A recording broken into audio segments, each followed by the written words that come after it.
Banyak kawan-kawan yang bertanya, apa pengalaman yang paling berharga yang saya dapatkan dalam perjalanan bisnis saya?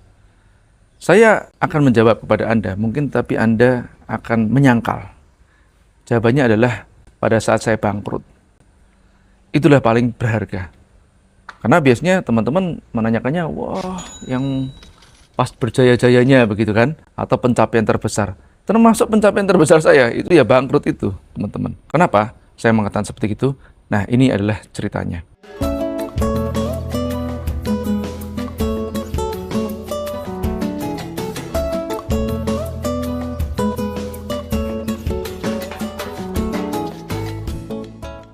Saat berjaya, banyak orang yang memuja. Itu adalah suatu hal yang wajar. Tapi pada saat bangkrut, bagaimana yang terjadi? Kita biasanya bangkrut itu meninggalkan hutang. Meskipun kita tidak dimulai dari hutang. Mungkin dikarenakan ketipu, uangnya dibawa kabur, kontraknya kena penalti, dan yang lain-lain. Itu bisa terjadi pada diri seorang pengusaha. Wajar hal itu terjadi. Nah, pada saat itu terjadi, kita mau tidak mau, yang tidak berhutang pun akhirnya meninggalkan hutang. Dan pada saat kita meninggalkan hutang, tentu saja apa yang terjadi? Ya kita ditagih hutang, betul? Nah, pada saat kita ditagih hutang, itulah mulai kita merasa kayak harga diri kita itu sudah rontok, beneran rontok. Saya tidak pernah terpikir juga pada saat itu saya sampai meninggalkan hutang miliaran dan ditagih-tagih sana sini. Dulu mungkin orang menyebut saya sebagai, wah, Mas ini mentor saya, ini mentor saya, mentor saya. Kalau pas untung, pas kaya iya. Nah, pas begitu jatuh, mau ngomong mentor apa? Boro-boro dia ngomong saya mentor. Nah, yang ada apa? Ya, wah itu penipu kan bisa jadi begitu kan? Itu sudah hal yang wajar. Nah, inilah yang saya katakan justru malah ini pelajaran yang berharga buat saya. Nah, kenapa begitu? Ditagih utang adalah pelajaran untuk merontokkan kesombongan. Selama ini kita mungkin terlalu membanggakan dengan prestasi-prestasi kita. Sehingga kita mungkin lupa bahwa prestasi tersebut itu adalah pemberian atau titipan bahkan dari Allah. Tapi sering kita mengatakan begini, hasil tidak mengkhianati proses. Betul ya teman-teman ya? Itu yang paling sering. Dan sudah sering saya sebut di dalam buku saya, kata-kata hasil tak mengkhianati proses. Pada dasarnya, kalimat ini perlu kita analisa lebih dalam. Hati-hati. Ini ada suatu kalimat untuk menunjukkan kesombongan kita. Bahwa kita sudah melakukan proses semuanya dan kita berhak atau layak mendapatkan hasil tersebut. Coba pikirkan baik-baik, apakah ini tidak kalimat yang takabur? Karena apa? Karena ada campur tangan Allah. Allah yang memberikan rezeki kepada kita. Allah yang juga mungkin memberikan kebangkrutan kepada kita. Tentu saja dengan catatan ya teman-teman, kita tidak melempar, wah ini saya bangkrut karena Allah. Bukan karena begitu. Yang dimaksud Allah juga yang membangkrutkan kita. Bisa, pasti. Nah, tapi yang dimaksud apa? Mungkin bisa dia Allah sayang sama kita. Pada saat bangkrut, saya sempat berucap seperti gini. Kepada, terutama ya batin lah ya, kepada mereka-mereka yang mungkin juga nagih-nagih kepada saya gitu kan. Nah, saya berucap gini, ayo Jaya, buktikan, kamu bisa bangkit lagi.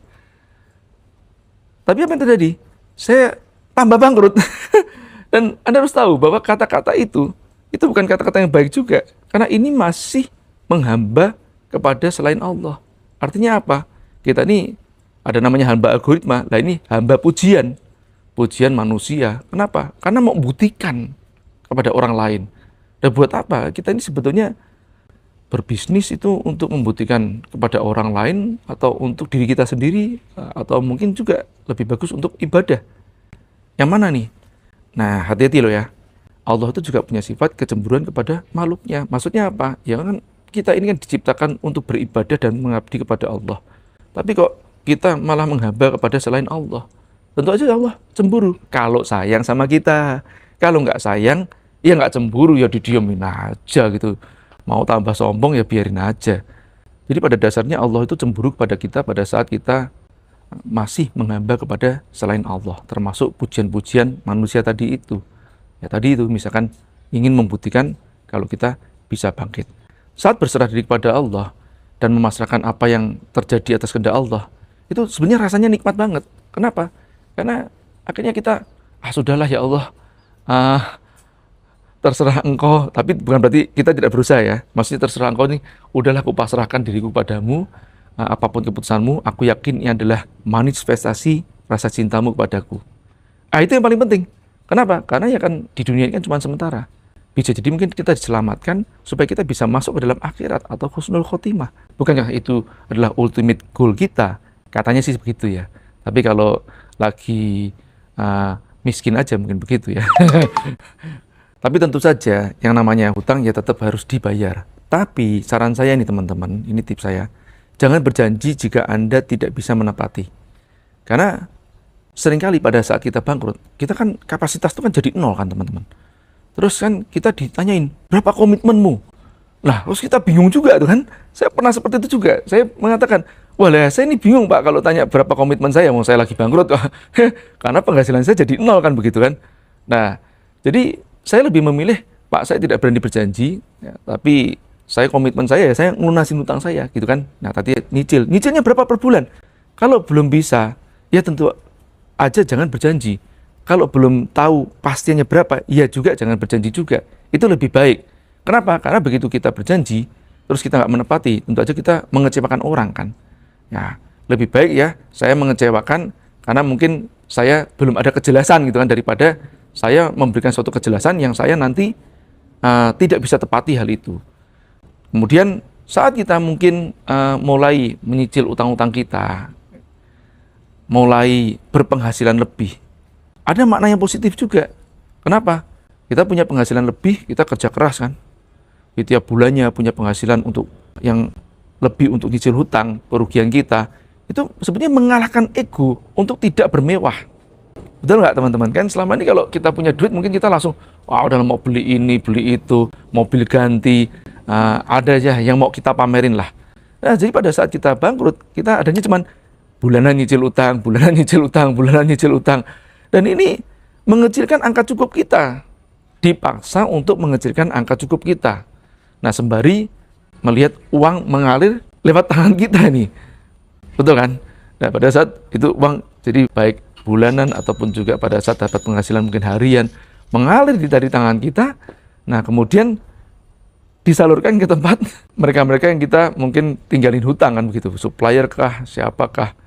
Nah, itu kejadian pada diri saya sampai saya berpikir, ini setiap bulan kok kita hidupnya buat nyicil hutang tok ya, kan begitu ya. Akhirnya orang punya hutang tadi itu satu hal ditagih-tagih terus kan, itu kan membuat kita jadi udah menjadi rendah hati, susah untuk jadi sombong, betul nggak teman-teman? Jadi jangan salah loh, kadang-kadang orang tuh sering mengatakan loh, tidak punya hutang, tidak punya hutang. Jangan-jangan dia punya kesombongan dari situ juga gitu loh ya. Nah justru pas punya hutang, iya aku mau sombong apa ya. Betul nggak teman-teman? Nah ini justru malah terbaiknya dari situ. Kenapa? Karena ya kita tidak ada yang kita sombongkan lagi. Karena sombong itu adalah kawannya setan kan teman-teman. Nah kemudian ini nih, kita tadi berbicara masalah angka cukup. Kita terpaksa mengecilkan angka cukup kita. Sampai menjadi suatu saat kebiasaan mengecilkan angka cukup kita. Membiasakan hidup apa adanya. Sehingga menjadi the real lifestyle kita dan mindset kita akan kesederhanaan. Sementara itu, kapasitas kita kan dipacu tetap bertumbuh. Betul nggak? Untuk apa? Berpikir lebih, bekerja lebih, berpasrah lebih, menghasilkan income untuk membayar hutang. Nah, kemudian apa yang terjadi? Pada saat lunas, nah ini enaknya kan, pada saat lunas, kita sudah terbiasa mengecilkan angka cukup kita. Artinya, mungkin penghasilan kita sudah di angka ratusan juta, karena mungkin nyicilnya juga ratusan juta juga kan. Atau kalau 100 juta lah penghasilan kita bisa dapat segitu, kita nyicilnya mungkin sampai 90 juta. Hidup kita pres-pres lah gitu kan. Nah, kemudian kan kapasitas kita tetap berapa? 100 juta pada saat lunas. Kita tetap 100 juta, tapi kita tidak hidup bermewah. Nah, disitulah kita bisa memiliki saving, ataupun juga mungkin kita bisa berkontribusi kepada orang lain. Oke, bicara masalah kontribusi. Saat itu saya mengatakan kepada istri saya begini, ini kita tiap bulan ya, kita nyicil-nyicil hutang terus ya, puluhan juta, ya kadang kalau pas banyak duit ya bisa ratusan gitu kan, tapi ya sesekali lah itu ya. Nah, karena kan namanya bangkit dari bangkrut itu nggak mudah. Terus rasanya ada rasa kadang-kadang tidak rela, ya istilah namanya tidak ikhlas kan. Kalau punya kita nggak tahu ikhlas atau tidak ikhlas. Tapi jelas dalam hati kita tuh ada tidak kerelaan gitu loh. Terus akhirnya kita berpikir begini, udahlah kita niatin sedekah aja ya. Nah jadi setiap bulannya akhirnya diniatkan untuk sedekah. Karena sudah diniatkan terbiasa, entah itu mau diterima sebagai sedekah atau tidak. Ya itu urusan nanti ya. Entah itu beneran diniatkan sedekah atau tidak. Tapi kan palingnya kebiasaan kita sudah kebiasaan bersedekah setiap bulannya. Meskipun ya tadi itu memang saat itu untuk membayar hutang. Tapi pada saat tadi itu kita kapasitasnya sudah besar dan kemudian kita pengeluarannya kecil. Nah jadi kita sedekahnya jadi bisa besar gitu loh teman-teman. Paham nggak? Dan kan memang lifestyle kita sudah terbiasa kecil. Ini yang luar biasa. Nah ini nih. Kemudian pada saat lunas juga kita tidak mulai dari nol lagi kan, kita sudah memiliki suatu keilmuan yang luar biasa untuk kapasitas yang besar. Ya, baik itu secara material ataupun juga mungkin secara rohani kita. Keilmuan, kemudian pengalaman, jam terbang yang tinggi. Kenapa dimanfaatkan gitu kan? Ibaratnya kalau bicara masalah hukum 10.000 jam, 10.000 jamnya itu dimanfaatkan hanya beberapa tahun saja gitu kan. Dan juga makom kita pun juga akan lebih tinggi. Makom apa? Makom leadership, makom kesederhanaan kita, makom keimanan kita. Nah, beda pada saat kita sebelum bangkrut. Bukankah ini suatu kebaikan? Dan ingat, ini bukan hanya kebaikan untuk diri kita, tapi bisa jadi dan besar kemungkinan adalah kebaikan untuk keluarga kita. Kenapa? Karena keluarga kita tidak kita biasakan untuk hidup bermewah-mewah akhirnya. Betul? Nah, anak-anak kita yang tadinya mungkin kalau kita kaya, wah sudah bermewah, itu diberikan mobil-mobil mewah, Lamborghini, usia berapa? Belasan tahun Mas Ian ya. Ya, itu belum tentu itu suatu kebaikan pada saat kita kaya. Bisa jadi kalau kita nggak siap kaya, ya malah sebagai suatu kemudorotan. Nah, bisa jadi mungkin mengancam keselamatan anak kita, atau ya setidak-tidaknya kesombongan anak kita.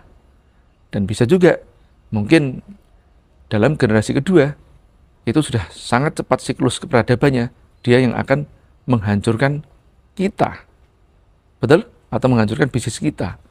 Ya, generasi pertama merintis, generasi dua melanjutkan dan mengembangkan, generasi ketiga menikmati, generasi keempat meredupkan dan menghancurkan. Kan rata-rata kan 4 generasi seperti itu. Nah beda kalau kita kurvanya begini, mau turun kita naik lagi, mau turun kita naik lagi. Jadi kurva S terus begitu kan. Nah, S-nya tapi jangan sampai turun ke bawah nih, jadi kurva O nantinya. Ya, kalau bisa begini naik terus sudah dari bawah naik lagi, melanjutkan estafet kita. Ya, tapi kembali lagi tadi dengan gaya hidup yang sangat sederhana. Lah terus maji kita tuh ngapain, kita bisnis kok sudah kaya-kaya kok dengan gaya hidup yang tetap sederhana. Loh, nah makanya tujuannya akhirnya dibenerin tadi kan untuk sedekah. Dan sekarang ini kan kita sedekahnya sisa-sisa banget gitu. Betul nggak teman-teman ya? Sedekahnya udah sangat sisa-sisa. Ya dulu kalau ngomong, wah saya kita harus kaya agar dapat bersedekah. Ini juga hati-hati dengan kata-kata seperti itu kan. Lihat kemiskinan terus kita berdoa, ya Allah kayakanlah aku ya Allah agar aku dapat membantu mereka. Ya ini doanya benar ya. Tapi sebenarnya kita perlu perenungan. Kenapa kita berdoa aja, ya Allah kayakanlah mereka ya Allah. Kan begitu, jadi kayakanlah aku gitu loh.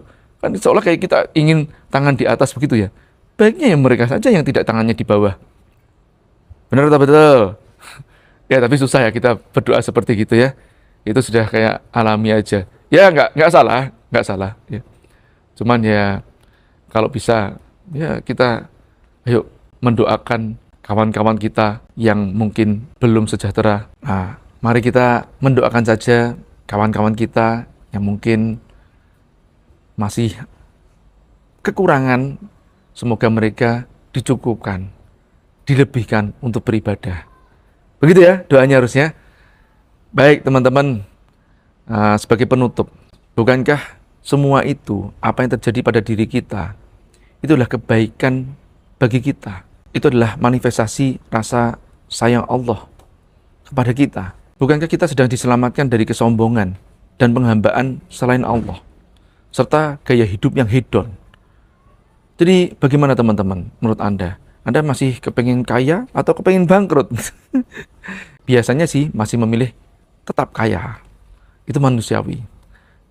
Berani nggak kita memilih seperti ini? Saya memilih untuk disayang Allah, apapun kondisinya. Jika memang saya belum pantas kaya, ya tidak usah dibuat kaya. Daripada nanti saya jauh dari Allah. Kalau memang sudah pantas kaya, ya monggo, itu bonus, silahkan. Mungkin dari situ kita bisa menyalurkan rezeki ke tempat orang lain. Karena memang sudah menjadi hukum alam. Ada yang berlebih dan ada yang kurang. Mudah-mudahan manfaat teman-teman.